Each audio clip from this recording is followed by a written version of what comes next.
जैसे ही वो पालकी से उतरी, सब ठहाके मारकर हंसने लगे। सब उसे ऐसे देख रहे थे जैसे कोई अजूबा हो। इटली के मेडिची परिवार की होने वाली बहू के रूप में कैथरीन ने फ्रांसीसी शाही परिवार को बहुत निराश किया। उसमें फ्रांसीसी रईसों जैसी खूबसूरती और नजाकत नहीं थी, यहाँ तक कि उसे दिखने में मामूली कहा जा सकता था। इन महंगे कपड़े और गहने पहनने वाले रईसों की नजरों में ये लड़की राजकुमारी नहीं बल्कि कोई साधारण नौकरानी लग रही थी। लोग कहने लगे कि अगर राजकुमार ने इस बदसूरत लड़की से शादी की तो पूरे यूरोप में हमारा मजाक बनेगा। राजा के मन में भी रिश्ता तोड़ने का ख्याल आया, पर किसी ने नहीं सोचा था कि यही मामूली सी लड़की आगे चलकर फ्रांस के इतिहास की सबसे खतरनाक और खौफनाक नागिन रानी बनेगी। दोस्तों नमस्ते, मैं हूँ आपका होस्ट जो भावनाओं से हटकर सिर्फ इंसानी फितरत की बात करता है। आज की हमारी फिल्म द सर्पेंट क्वीन मेरी कहानियों की कड़ी में तीसरी ऐसी कहानी है जहाँ एक महिला ने अपनी किस्मत खुद लिखी। कैथरीन डी मेडिची को फ्रांस में नागिन रानी कहा जाता था। वो बहुत बेरहम और शातिर थी और उसके हाथ खून से रंगे थे। लेकिन इस बेमी के पीछे की कहानी क्या थी, चलिए देखते हैं कि ये साधारण सी दिखने वाली लड़की कैसे सबकी नजरों में इतनी जहरीली बन गई। अगर जिंदगी एक खेल है तो कैथरीन डी मेडिची को शुरुआत में जो कार्ड मिले वे बहुत ही खराब थे। उसका जन्म फ्लोरेंस के बेहद अमीर मेडिची परिवार में हुआ था। उसे तो एक लाडली राजकुमारी होना चाहिए था, पर उसकी किस्मत ने जन्म के 14वें दिन ही अपना असली चेहरा दिखा दिया। पिता की एक गंदी बीमारी से मौत हो गई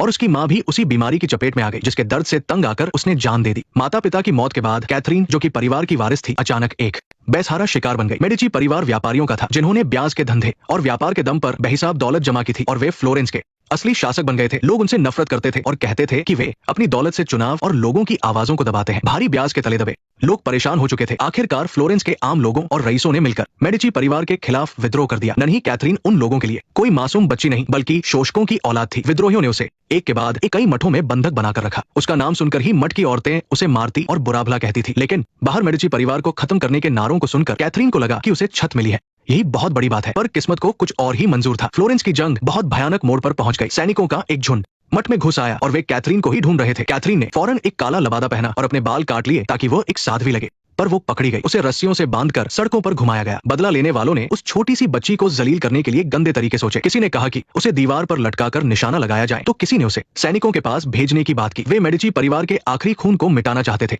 कैथरीन चुपचाप अपने ही लोगों को देख रही थी। उसे समझ आ गया कि इस दुनिया में दया और कोमलता की कोई जगह नहीं है। यहाँ सिर्फ एक ही कानून चलता है, वो है ताकत। जिसके हाथ में तलवार है वही भगवान है। जब कैथरीन पूरी तरह हार चुकी थी, तभी उसका चाचा जो रोम का पोप था वहां आ पहुंचा। वो पोप क्लेमेंट 7वें थे, जिनका असली नाम जूलियानो मेडिची था। वो एक ऐसा सियासतदान था जो परिवार के फायदे के लिए कुछ भी कर सकता था। उसने पैसे फेंककर सैनिकों से अपनी भतीजी को छुड़ा लिया। सैनिक और पैसे चाहते थे, तभी चाचा ने अपना राजदंड उठाया और सब उनके चरणों में झुक गए। ये कैथरीन के लिए ताकत का पहला सबक था जो उसके दिल में बैठ गया। कैथरीन को रोम लाया गया। उसे लगा कि उसे एक मजबूत सहारा मिल गया है, पर उसका चाचा उसे प्यार की वजह से नहीं लाया था। वो तो बस फ्रांस के साथ रिश्ता जोड़ना चाहता था, क्योंकि चाचा के लिए फ्लोरेंस पर फिर से कब्जा करना सबसे बड़ा सपना था और फ्रांस के पास वो फौजी ताकत थी जो उसके परिवार को फिर से खड़ा कर सकती थी। दूसरी तरफ जंग की वजह से फ्रांस का शाही खजाना खाली हो चुका था। मेडिची परिवार ने इतना भारी दहेज